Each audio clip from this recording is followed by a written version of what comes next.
semaine de Dieu. Alors, revenons au sujet de ce soir. Des règles ou encore des principes de vie pour une famille heureuse. Des principes de vie pour une famille heureuse ou encore des règles de vie pour une famille heureuse. Je n'ai pas encore... OK. Alors, c'est arrivé. D'accord. J'attendais mon image. Alors, le foyer que nous venons de voir avec... comment il s'appelait le garçon? Aldo? OK. Il nous donnait un exemple de famille où il n'y avait pas de règles, où il y avait plutôt certaines règles pour certaines personnes et pas pour d'autres. La grande sœur, elle savait organiser la maison, mais on aurait dit que le petit frère, il faisait tout ce qu'il voulait et bien la vie se passait comme ça, sans règles, sans rien du tout. Chers amis, je dois vous dire ce soir que dès la création, Dieu laisse l'homme libre de choisir.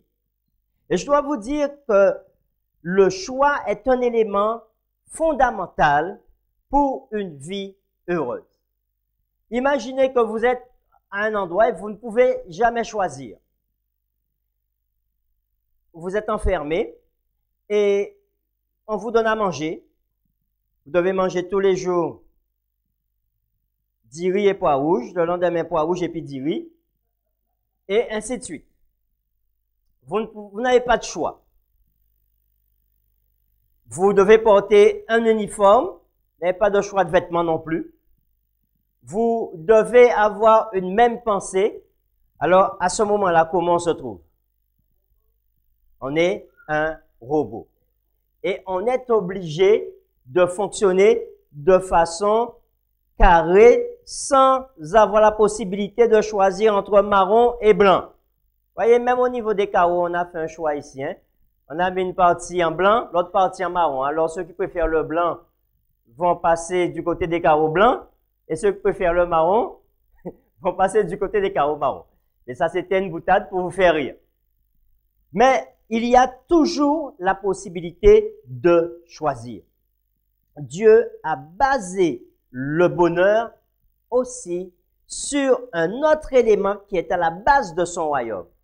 Et cet élément, c'est l'amour. La grande question que Dieu pose à l'homme en permanence, et ça depuis le début, m'aimes-tu? M'aimes-tu, c'est la grande question que Dieu nous pose aussi ce soir, que Dieu vous pose aussi ce soir. Et Dieu dira, si tu m'aimes, je te donne des règles de vie pour que tu sois heureux. Si tu m'aimes, vis selon ce que je te dirai de faire. Et alors ta vie sera encore meilleure. Par contre, si tu ne m'aimes pas, tu es libre. Tu es libre de vivre comme tu veux. Tu es libre de vivre comme tu veux en ne suivant pas les règles que j'ai mises en place pour toi. Mais sache une chose, assume tes choix. Et assez souvent, nous parents, nous sommes plutôt protecteurs. Nous aimons prendre soin des enfants de telle sorte que lorsqu'on voit qu'ils vont faire un mauvais choix, qu'est-ce que nous faisons? Qu'est-ce que nous faisons généralement? Nous intervenons. D'accord? Et nous aimons intervenir pour... Alors, pour un exemple, on voit notre enfant s'avancer vers le feu et on sent qu'il va se brûler. Qu'est-ce qu'on fait? On le retient tout de suite. D'accord? Mais on n'a jamais pensé à peut-être le laisser approcher sa main pour qu'il voit que c'est chaud. Et pour qu'il n'ait plus envie d'approcher sa main. Cela me rappelle une petite histoire, mais que je ne vais pas vous raconter. Que je préfère pas vous raconter. Mais lorsqu'on a fait l'expérience, lorsqu'on a fait certaines expériences, on n'a plus envie de les recommencer. Par contre, Dieu qui connaît la différence entre le bien et le mal, il préfère nous avertir en nous disant, faites attention à certaines choses. Dans le livre du Deutéronome, chapitre 30, versets 11 à 20. Deutéronome chapitre 30, versets 11 à 20. Moïse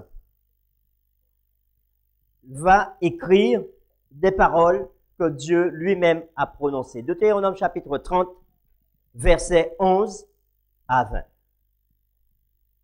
Juste avant sa mort, Moïse va faire cette déclaration.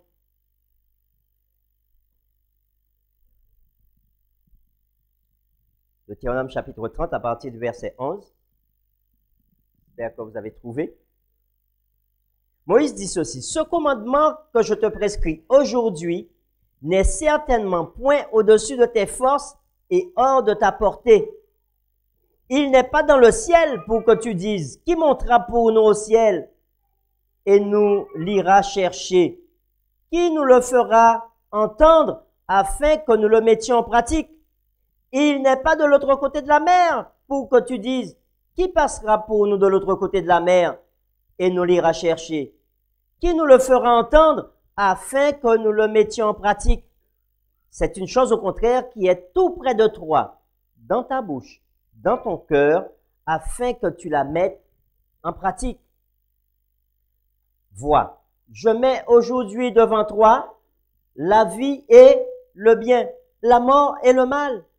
Car je te prescris aujourd'hui d'aimer l'Éternel ton Dieu, de marcher dans ses voies et d'observer ses commandements, ses lois et ses ordonnances, afin que tu vives et que tu te multiplies et que l'Éternel ton Dieu te bénisse dans le pays dont tu vas entrer en possession.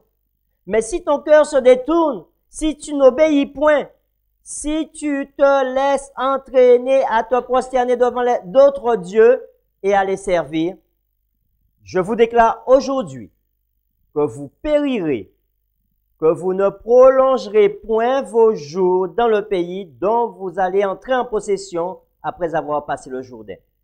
J'en prends aujourd'hui à témoin contre vous le ciel et la terre. J'ai mis devant toi la vie et la mort, la bénédiction et la malédiction. Choisis la vie afin que tu vives, toi et ta postérité. Dieu donne par l'intermédiaire de Moïse un message au peuple d'Israël.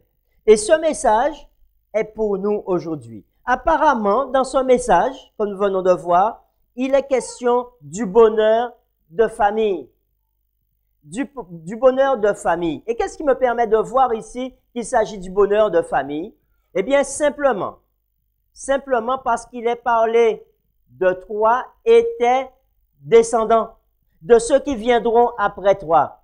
En fin de compte, lorsque nous voulons que notre famille soit heureuse, généralement, qu'est-ce que nous faisons? Nous travaillons beaucoup, nous achetons plusieurs terrains, nous bâtissons des maisons, nous mettons de l'argent de côté et nous disons, lorsque je partirai, eh bien, mes enfants seront tranquilles, n'est-ce pas? N'est-ce pas comme ça qu'on fait généralement, chers amis? Quand on peut. Quand on peut. Mais même parfois, il y a des gens qui ne peuvent pas, mais qui vont se battre, qui ne vont pas dormir pour laisser quelque chose à leurs enfants et ils disent, je ne veux pas partir sans laisser quelque chose à mes enfants. Et pourtant, chers amis, pourtant, Dieu dit ici, voilà, si tu veux que ta famille prospère, si tu veux que tes enfants soient en sécurité, fais quelque chose. Mets en pratique les règles de vie que je vais te laisser. Et cela, c'est très, très important pour nous. Et chers amis, nous pouvons dire ce soir que le bonheur est un choix. Oui, nous pouvons dire que le bonheur est un choix. Le bonheur ne vient pas par hasard. Je crois que j'ai un petit souci au niveau de la machine.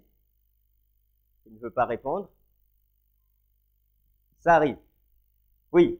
Alors, je vous disais que le bonheur est un choix et non un coup de chance. Il y a certaines personnes qui disent le bonheur, ça arrivera si j'ai de la chance. Non, la Bible me dit ce n'est pas cela. Le bonheur arrive lorsque je mets en pratique un certain nombre de choses, lorsque j'écoute ce que Dieu me dit de faire. Et alors, j'ai le bonheur. Il y a certaines personnes aussi qui pensent que le malheur, c'est une fatalité. Mais je dois vous dire ce soir que le malheur n'est pas une fatalité, mais le malheur, c'est un choix. C'est dur ce que je dis là, mais c'est une réalité. Pour la majorité des hommes, ils choisissent le malheur. Ils choisissent le malheur, alors qu'ils auraient pu choisir de vivre différemment. Alors qu'ils auraient pu faire d'autres choix, ils choisissent soit de vivre en dehors des principes divins. Et alors commencent les malheurs dans leur vie. Chers amis, Dieu veut que nous soyons heureux. Dieu veut que nous soyons heureux. Le bonheur, ce n'est pas avoir beaucoup d'argent. Ce n'est pas ne pas avoir de problèmes dans notre vie de tous les jours.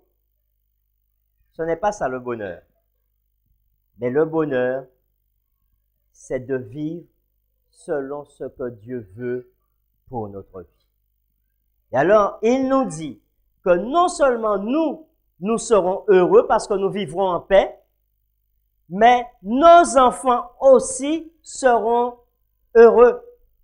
Et alors, c'est pour cela qu'il nous donne ce code de loi que nous trouvons dans Exode chapitre 20, versets 1 à 17. Exode chapitre 20, versets 1 à 17. Exode 20, versets 1 à 17. Dieu va donner un nombre de règles à l'homme afin qu'il apprenne à vivre selon ce qu'il lui a prescrit et afin que l'homme soit heureux. Exode chapitre 20, nous lisons à partir du verset 1er. La Bible dit, alors Dieu prononça toutes ces paroles en disant, je suis l'Éternel ton Dieu qui t'a fait sortir du pays d'Égypte, de la maison de servitude. Tu n'auras pas d'autre Dieu devant ma face. Tu ne te feras point d'image taillée ni de représentation quelconque des choses qui sont en haut dans les cieux, qui sont en bas sur la terre et qui sont dans les eaux plus bas que la terre. Tu ne te prosterneras point devant elles et tu ne les serviras point, car moi, l'Éternel ton Dieu, je suis un Dieu jaloux qui punit l'iniquité des pères sur les enfants jusqu'à la 3e et à la 4e génération de ceux qui me haïssent, et qui fait miséricorde jusqu'en 1000 générations à ceux qui m'aiment et qui gardent mes commandements. Dieu continue en disant, tu ne prendras point le nom de l'Éternel ton Dieu en vain, car l'Éternel ne laissera pas impuni celui qui prendra son nom en vain. Au verset 8, souviens-toi du jour du repos pour le sanctifier. Tu travailleras 6 jours, tu feras tout ton ouvrage, mais le 7e jour est le jour du repos de l'Éternel ton Dieu. Tu ne feras aucun ouvrage, ni toi, ni ton fils, ni ta fille, ni ton serviteur, ni ta servante, ni ton bétail, ni l'étranger qui est dans tes portes, car en 6 jours, l'Éternel a fait les cieux, la terre, la mer, et tout ce qui est contenu, et il s'est reposé le 7e jour. C'est pourquoi l'Éternel a béni le jour du repos et l'a sanctifié.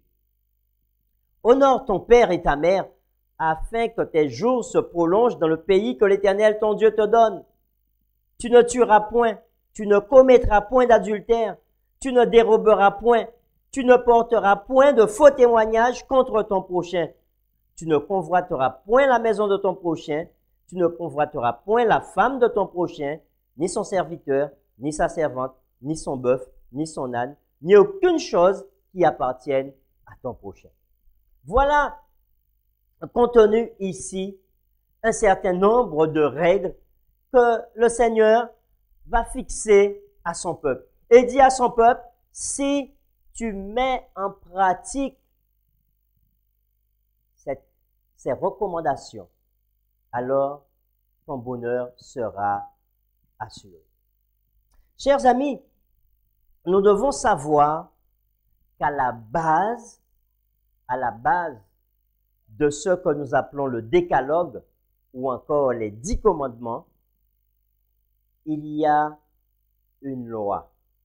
Il y a une loi qui est encore plus grande que ces 10 commandements. Alors, généralement, nous aimons voir dans les 10 commandements la loi suprême. Eh bien, je veux vous dire que les 10 commandements sont simplement une petite partie de la grande loi qui sous-tend les 10 commandements, qui est derrière les 10 commandements. Et vous savez c'est quoi cette loi? Est-ce que vous la connaissez? L'amour. C'est l'amour. L'amour est cette grande loi de l'univers, cette grande loi qui va régir toutes les autres lois, tous les autres principes de l'univers. Alors, est-ce qu'il y a quelqu'un qui aime l'astronomie ici? Qui aime découvrir les étoiles? Ok, je vois c'est un éclaireur. Il y a deux éclaireurs. Troisième éclaireur, chef guide. Eh bien, je sais que, alors, les éclaireurs, c'est comme les scouts, hein, chez les adventistes, et ils étudient un petit peu toute la nature. Et chez les éclaireurs, on apprend à connaître l'astronomie, à découvrir les astres. Et lorsqu'on apprend à découvrir les astres, on comprend que chaque planète de notre système solaire est placée au bon endroit. Imaginez que la Terre, simplement, était plus proche du Soleil de quelques kilomètres, la vie sur Terre serait impossible. Il ferait trop chaud et on n'aurait pas pu vivre. Tandis que si la Terre était de quelques kilomètres plus éloignée du Soleil, eh bien la vie serait aussi impossible parce qu'il ferait trop froid et on n'aurait pas pu vivre sur cette planète. Dieu a mis en place une loi pour pouvoir diriger les astres dans l'univers. Et les choses sont faites de telle manière que tout bouge dans l'univers. Alors avant, on croyait qu'on était statique, que l'univers était posé et que plus rien ne bougeait. Mais aujourd'hui, on sait que tout l'univers bouge. Et les galaxies font un grand voyage qui a commencé depuis que Dieu a établi tout cela. Eh bien, tout bouge dans l'univers. C'est extraordinaire. Nous voyageons tous les jours. Alors, est-ce qu'il y a des gens qui aiment voyager ici? Alors, je vois plusieurs mains se lever. Eh bien, sachez que nous sommes dans un grand voyage. Nous voyageons tous les jours. Et là, en vous parlant, nous sommes en train de nous déplacer dans l'univers. Mais non seulement ça.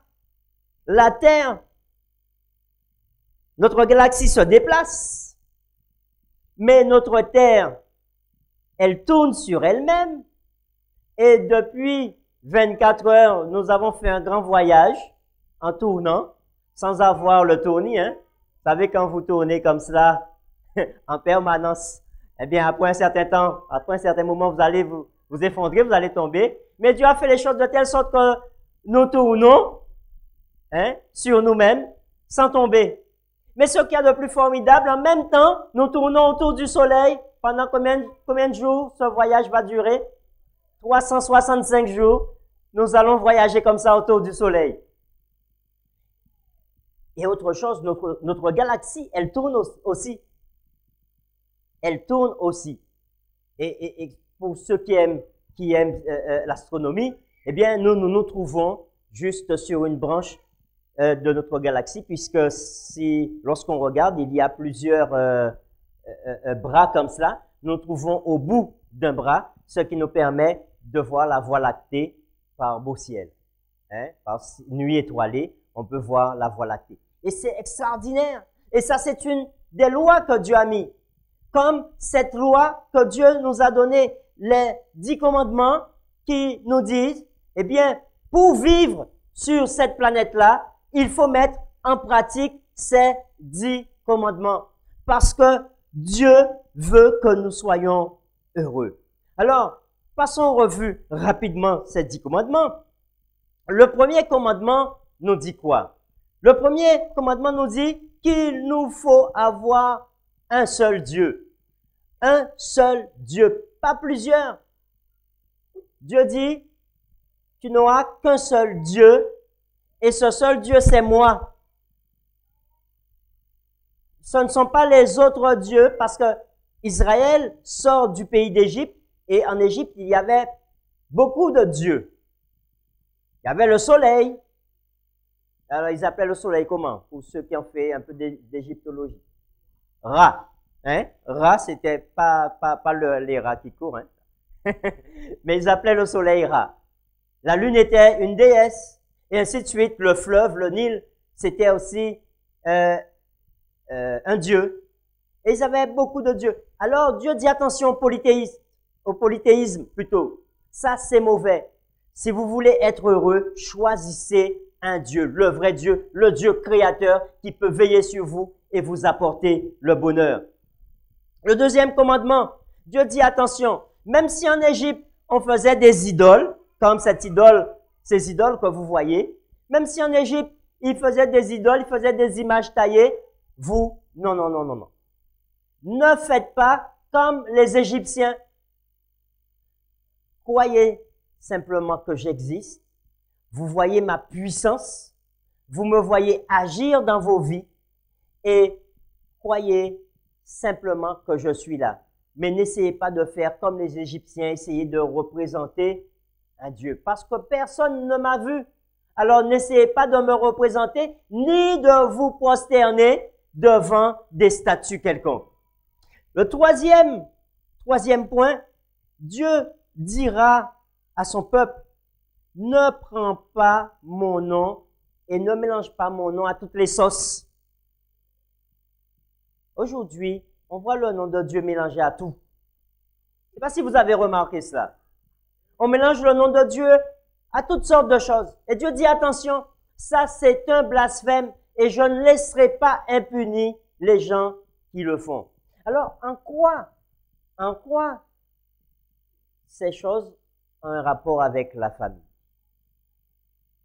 Eh bien, chers amis, lorsque une famille adore le vrai Dieu, le Dieu du ciel, et a du respect pour le Dieu du ciel, eh bien, cette famille est bénie par le Dieu du ciel. Et c'est pour cela que Dieu dit, eh bien, je vous bénirai jusqu'à 1000 générations si vous mettez en pratique ma loi. Par contre, si vous ne mettez pas en pratique ma loi, eh bien, vous serez maudits jusqu'à la 4e, voire la 5e génération. Vous voyez Dieu, il est tellement bon que lorsqu'il bénit, il dit qu'il bénit jusqu'à 1000 générations. Et 1000 dans le sens biblique, c'est l'infiniment grand. Et la 4e, jusqu'à la 4e, 5e génération, c'est, Dieu dit ça va s'arrêter à un moment. Mais Dieu veut dire aussi, attention, même si vos pères ont négligé, vous avez la possibilité de prendre un chemin différent de celui de vos pères et vous orienter différemment par rapport à vos pères et briser, casser, couper cette malédiction que vos pères ont fait peser sur vous. Et c'est ça la bonne nouvelle que je vous annonce ce soir. Même si vos parents se sont détournés de Dieu, Dieu vous dit en ce soir que vous avez la possibilité de l'accepter comme votre sauveur personnel et ainsi recevoir ses bénédictions. Chers amis, Dieu nous donne après l'autre commandement. L'autre commandement, c'est le commandement du sabbat. Nous en avons parlé la semaine dernière, vendredi, le jour que Dieu a mis en place pour la famille, pour que les familles soient heureuses.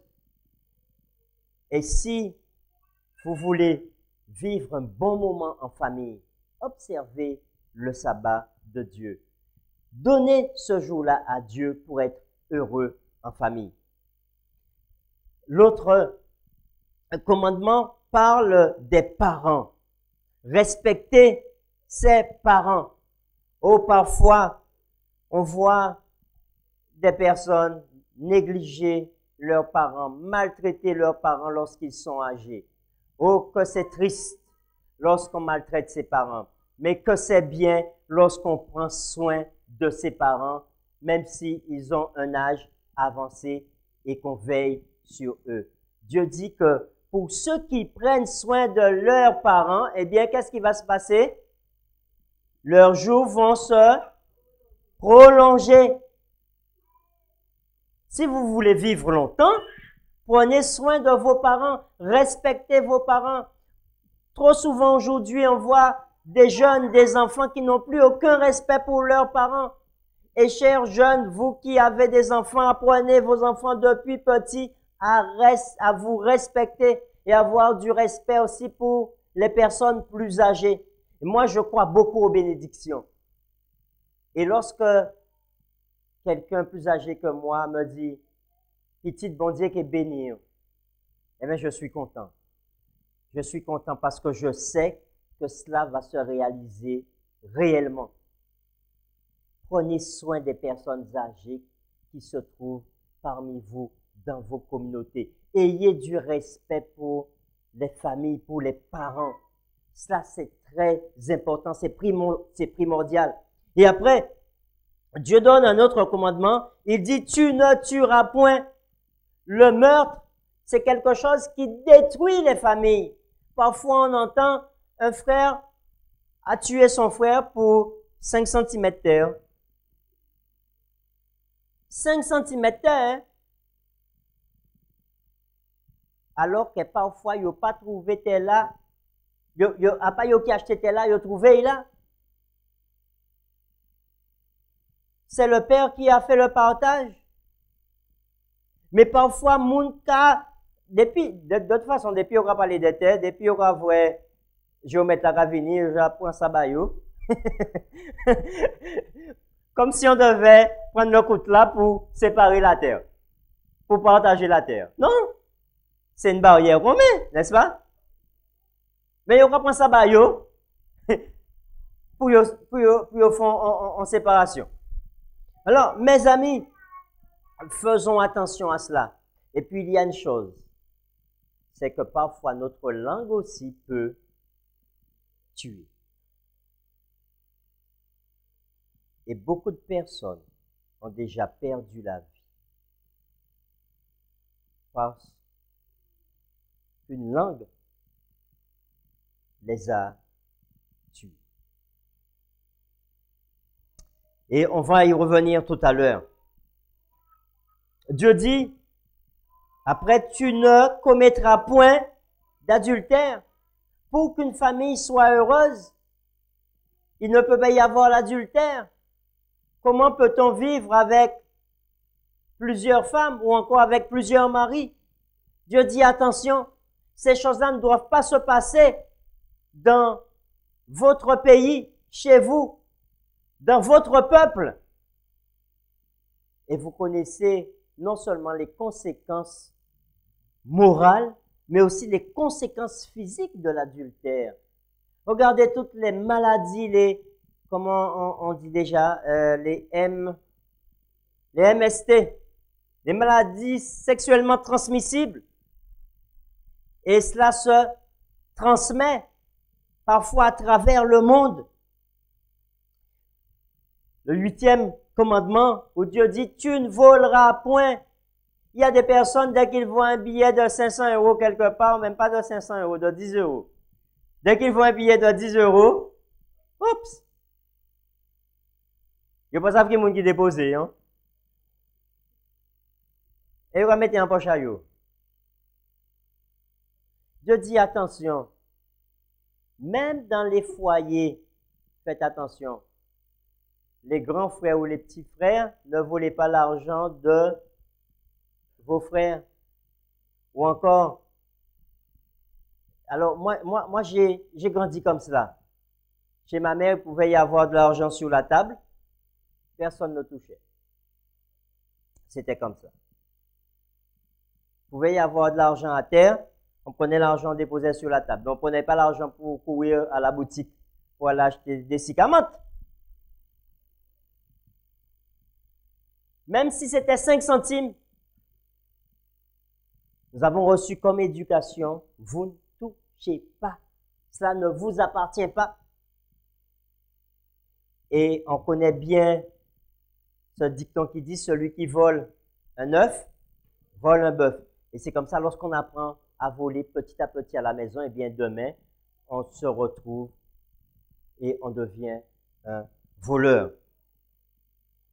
Et puis, le 9e commandement où Dieu dit, tu ne porteras point de faux témoignages contre ton prochain.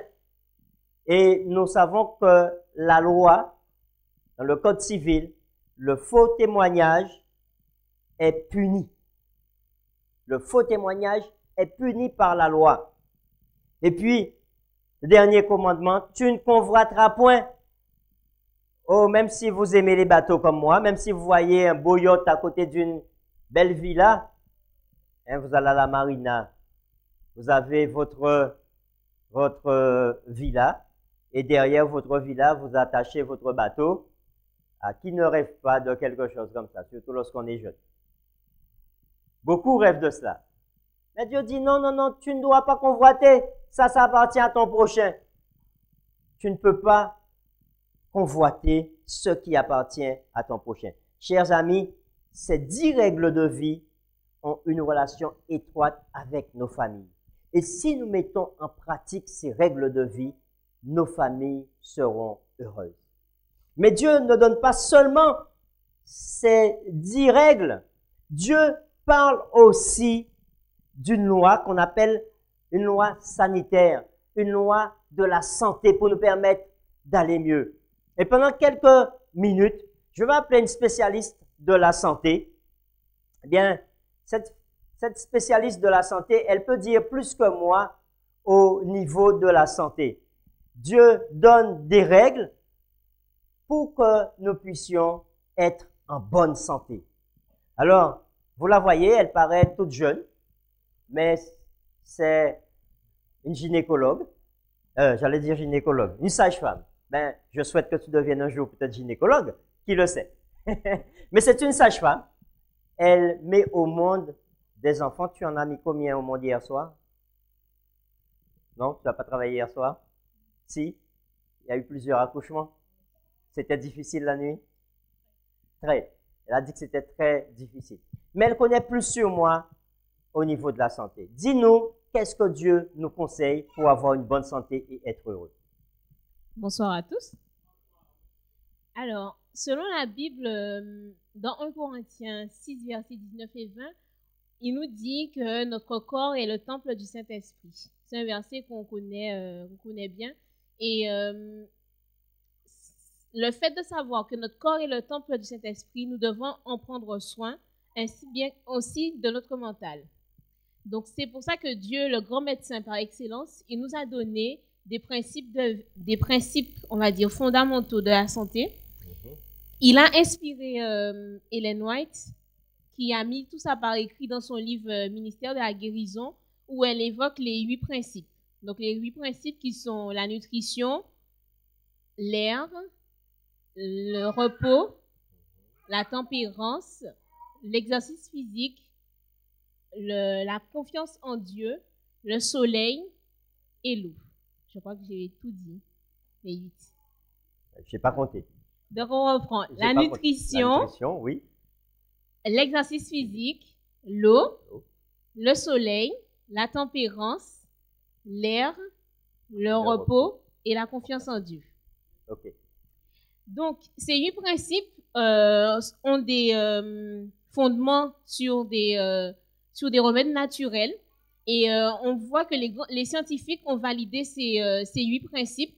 Et on voit que l'application dans notre vie des 8 principes permettent de prévenir les maladies cardiovasculaires, les problèmes de diabète, d'hypertension, l'obésité, quand on met en pratique tous ces 8 principes.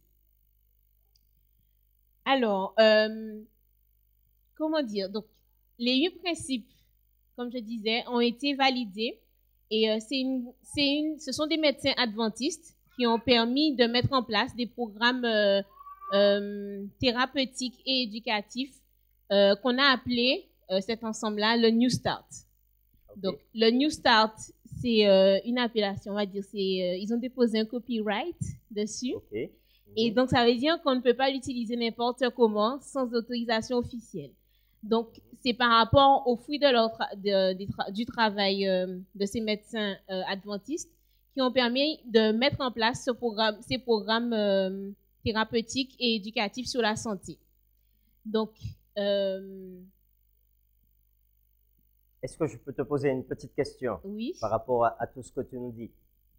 Alors, si je comprends bien, ces principes-là, ce sont des principes naturels. Hein? Tu as parlé de l'eau, de l'air, le soleil, donnez-moi un coup de main. La tempérance, la confiance en Dieu, quoi encore? L'exercice physique, etc.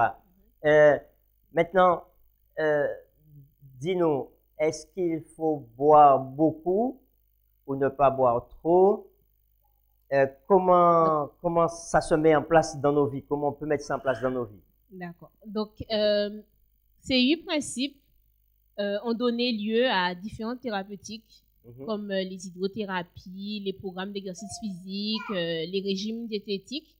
Et pour les détailler un petit peu plus, donc quand on parle de New Start, donc je vais détailler. Donc New Start, N c'est la nutrition. Donc tout ce qui concerne l'alimentation, nous savons que l'Église adventiste, nous prônons le régime végétarien, donc c'est-à-dire en retour à ce que Dieu nous avait donné dans la Genèse comme alimentation. Donc on ne demande pas à tout le monde d'être végétarien, mais avoir une alimentation équilibrée, c'est-à-dire en portions équilibrées de protéines, de glucides, de lipides, des végétaux, des fruits, des sels minéraux. D'accord? Oui, petite question encore. Alors, est-ce que les recherches ont prouvé que un régime végétarien était mieux pour la santé? Je prends un exemple. Si je suis un gros mangeur de viande, j'ai dit si, hein? J'ai bien dit si.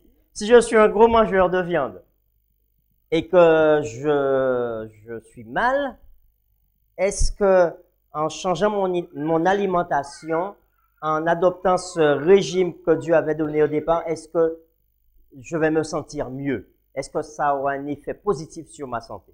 Effectivement, les recherches ont prouvé que le régime végétarien avait de bonnes conséquences, on va dire, de bonnes répercussions sur notre santé physique. Et donc, il est conseillé, effectivement, de diminuer fortement sur sa consommation de viande. OK. D'accord? Ça, je dis, c'est surtout c'est vrai que quand on est habitué à manger de la viande, on a un petit peu de mal à s'en détacher. Donc, au moins, diminuer sur sa consommation de viande. Mais maintenant, je vais prendre un exemple, l'alcool. Donc là, c'est l'un des T du New Start. Donc, c'est la tempérance. Ah, d'accord. Donc, la tempérance, oui. Donc, normalement, on devrait ne pas abuser de toutes ces substances qui sont comme l'alcool, la drogue, le café, les thés aussi, qui ont des substances excitantes et qui peuvent avoir des conséquences néfastes sur l'organisme. OK. Ensuite, pour continuer avec alors New Start, le E, l'exercice physique. Donc, conseiller d'avoir au moins une demi-heure d'activité physique par jour. Donc, pas forcément d'aller courir, hein, mais au moins le fait de faire du ménage, d'avoir une activité, de ne pas rester assis dans son fauteuil toute la journée. Une demi-heure, tu as dit? Oui, une demi-heure par jour. Est-ce qu'il y a certains qui font une demi-heure par jour? Minimum une demi-heure par jour. Ils sont pas nombreux. Le fait de faire le ménage est considéré comme des exercices physiques aussi. Alors, vous avez entendu, hein? Au moins une demi-heure par jour. OK. Ensuite, le W, donc Oui. en anglais Water. water, donc c'est l'eau. Il est conseillé de prendre au moins une douche par jour, bien sûr, OK. et de boire 1,5 litre d'eau par jour. Alors, Tout ça pour l'eau le bon fonctionnement. intérieure et extérieure. Voilà. OK. Ensuite, Et on doit boire combien? 1,5 litre 1,5 litre par jour. d'eau par jour. On D'accord. va dire 6 à 8 verres d'eau pour ceux qui comptent en OK. verres. Est-ce qu'il y a quelqu'un qui boit 2 litres d'eau par jour? Ah, il y en a plusieurs. Ah, ça c'est bien, c'est super. Ça c'est super. Alors, je vais m'y mettre. Je ne bois pas suffisamment. OK. Ensuite, on Oui. a le S, qui est le Oui. sunshine, donc le OK. soleil. OK. Donc, les bienfaits du soleil sur l'organisme. C'est vrai qu'aux Antilles, on n'a pas ce genre de problème parce qu'on on a le soleil à longueur de journée. Et donc, le soleil a comme bienfait sur l'organisme de nous permettre d'avoir de la vitamine D, qui est un élément important dans dans le fonctionnement de notre organisme. Mhm. Ensuite, donc j'ai dit la tempérance déjà. Oui. L'air, donc le fait de respirer de l'air pur, de bien s'oxygéner, permet aussi à notre organisme de fonctionner correctement. Il faut aussi savoir que dans cette partie-là aussi, il faut penser à aérer correctement la maison. Donc ouvrir faut pas régulièrement, laisser fermer ne pas tout. laisser la maison fermée à longueur de journée, ouvrir Uh-huh. pour faire circuler l'air. OK, Ensuite- donc ça c'est un bon conseil. Alors, ceux qui habitent ici, vous n'avez pas ces problèmes-là puisque on a la campagne. À la campagne, on n'a pas de problème. Il suffit d'ouvrir les portes et de laisser l'air passer et la maison respire. Oui. Ensuite, le repos, le R, c'est Oui. rest en anglais, donc repos. Uh-huh. Donc, dans cette partie-là, c'est, comme on dit, il faut dormir. Donc, au moins 7 à 8 heures par jour, Uh-huh. par nuit, on va dire, Combien dorment 7 à 8 heures par nuit? de préférence. 7 à 8 heures par nuit de préférence. Ah, il n'y a que les enfants, on aurait dit. Et pour- alors les autres? Oui. Et dans le repos, une Mhm. partie non négligeable aussi, ce qui est des vacances. Donc, pour ne pas être un bourreau du travail, mais Uh-huh. penser à prendre des vacances afin de s'aérer l'esprit et de se reposer physiquement des efforts qu'on a fournis. Voilà. Et aussi, chose très importante, le sabbat.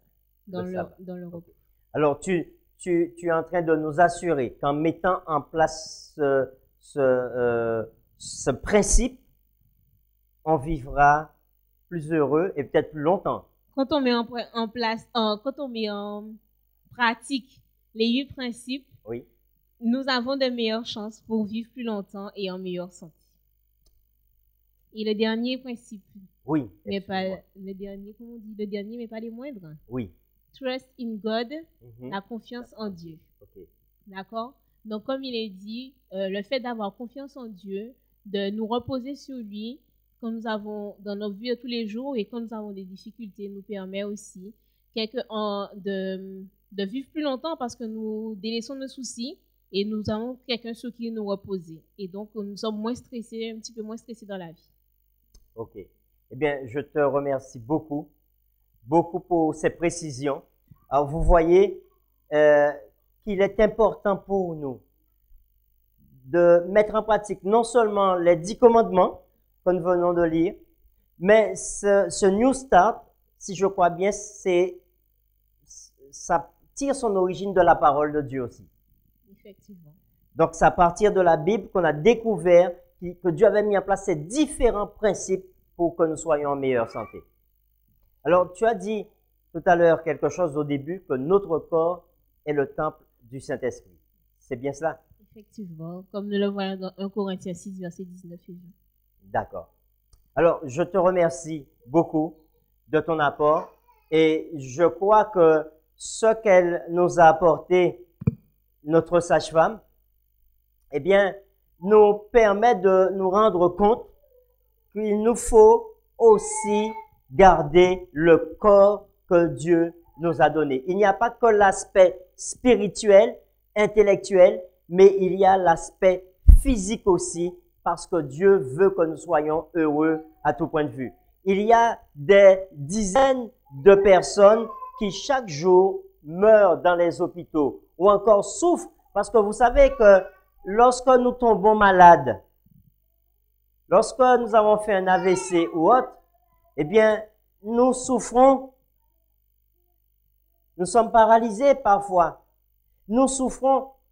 Et la plupart du temps, ces accidents, comment on dit, cardiovasculaires, eh bien, ça vient du fait que nous n'ayons pas pris suffisamment soin de la santé que Dieu nous avait donnée. Et la Bible nous dit que notre corps est le temple du Saint-Esprit et que nous devons prendre soin de ce corps que Dieu nous a donné.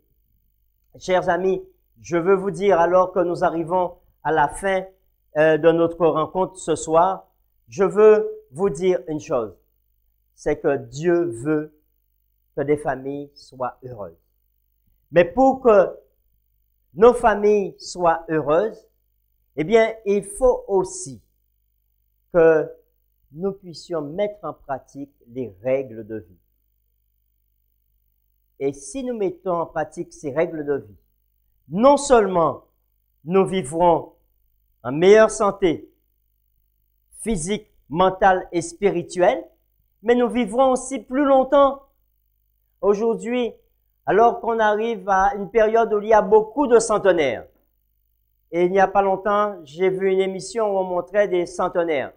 Et parmi ces centenaires, il y avait un homme qui faisait du vélo. Il a 100 ans, mais à 100 ans, il fait partie d'une petite équipe et chaque jour, ils prennent leur vélo, ils font des kilomètres. Ils font des kilomètres à vélo, à 100 ans. Moi, j'aime dire que mes parents m'ont légué des gènes pour vivre très longtemps. C'est vrai, mes parents m'ont donné des gènes. Alors, on dit qu'on reçoit des gènes de longévité à partir des parents. Alors, mes parents m'ont donné des gènes pour vivre très longtemps. Mais j'aurais aimé vivre très longtemps, mais en bonne santé. Si je dois vivre très longtemps et couché sur un lit, eh bien, ça vaut pas le coup, hein. Mais si à 100 ans, je peux encore faire du vélo, eh bien, je serai heureux. Alors, le Seigneur me dit en ce soir, mets en pratique ces principes que je te donne. Et alors, tu vivras très longtemps. Et je veux finir avec cette promesse. Cette promesse que le Seigneur nous donne en disant, je mettrai ma loi au-dedans d'eux, je l'écrirai dans leur cœur, je serai leur Dieu et ils seront mon peuple. Ce soir, le Seigneur veut mettre sa loi d'amour, cette loi d'amour qui contient toutes les autres lois. Dieu veut mettre cette loi d'amour dans notre cœur. Dieu veut mettre cette loi des 10 commandements dans notre cœur, cette loi de santé dans notre cœur, afin que nous soyons heureux. Voulez-vous être heureux? Voulez-vous faire ce pas et accepter de mettre en pratique la loi de notre Dieu, de telle sorte que nous soyons heureux de vivre? J'aurais aimé prier pour tous ceux en ce soir qui veulent mettre en pratique la loi d'amour de notre Dieu, dans lequel est contenue la loi des 10 commandements, mais aussi la loi de la santé et toutes les autres lois contenues dans ce principe d'amour. Le fait d'aimer son prochain et d'aimer le grand Dieu. Est-ce qu'il y a des hommes et des femmes, des jeunes en ce soir, qui voudraient prendre cet engagement de mettre en pratique cette grande loi de Dieu? Alors, si parmi vous, il y a certains qui veulent mettre en pratique cette loi, je vous demande de vous tenir debout afin de prier avec vous et pour vous.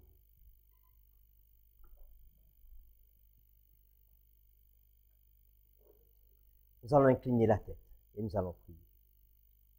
Ô Seigneur, notre Père, tu nous dis ce soir que si nous voulons que nos familles soient heureuses, alors il nous faut mettre en pratique cette loi que tu viens placer dans nos cœurs. Tu as dit par l'intermédiaire de ton prophète Moïse que nous n'avons pas monté dans le ciel pour aller chercher cette loi, que nous n'avons pas à traverser des océans pour aller chercher cette loi. Mais tu la places en nous, à notre portée. Tu la places dans ta parole. Et Seigneur, tu dis à travers la bouche de ton prophète Jérémie que tu places cette loi dans notre cœur afin que nous soyons ton peuple et que tu sois notre Dieu. Ô Seigneur, comme cela est important pour nous, pour que nous soyons heureux. Tu nous dis aussi en ce soir que le bonheur n'est pas un coup de dé, n'est pas un coup de chance, mais nous pouvons avoir ce bonheur en nous plaçant sous ta divine protection et en mettant en pratique toutes ces recommandations que tu nous as faites. Puisses-tu bénir chacun de tes enfants qui se sont levés ce soir et qui ont pris la décision de mettre en pratique ta loi. Seigneur, aide-nous par-dessus tout à t'aimer et à aimer notre prochain, à aimer ceux qui sont autour de nous. C'est ainsi que nous mettons aussi en pratique ta loi. Aide-nous à pratiquer ces 10 commandements. Aide-nous à pratiquer aussi cette loi de la santé que tu nous donnes. Et Seigneur, donne-nous de vivre heureux avec toi et pour toi. Ce sont ces grâces que nous te demandons ce soir, au nom de Jésus et pour sa gloire. Amen. Merci, chers amis, d'avoir été parmi nous ce soir. Je veux vous rappeler que nous nous voyons demain, nous nous voyons mercredi et nous nous voyons à nouveau vendredi. Donc, je vous donne déjà rendez-vous afin de continuer ensemble et de voir ensemble comment nos familles peuvent être heureuses avec Dieu. Bonne soirée, bonne entrée et que le Seigneur vous bénisse.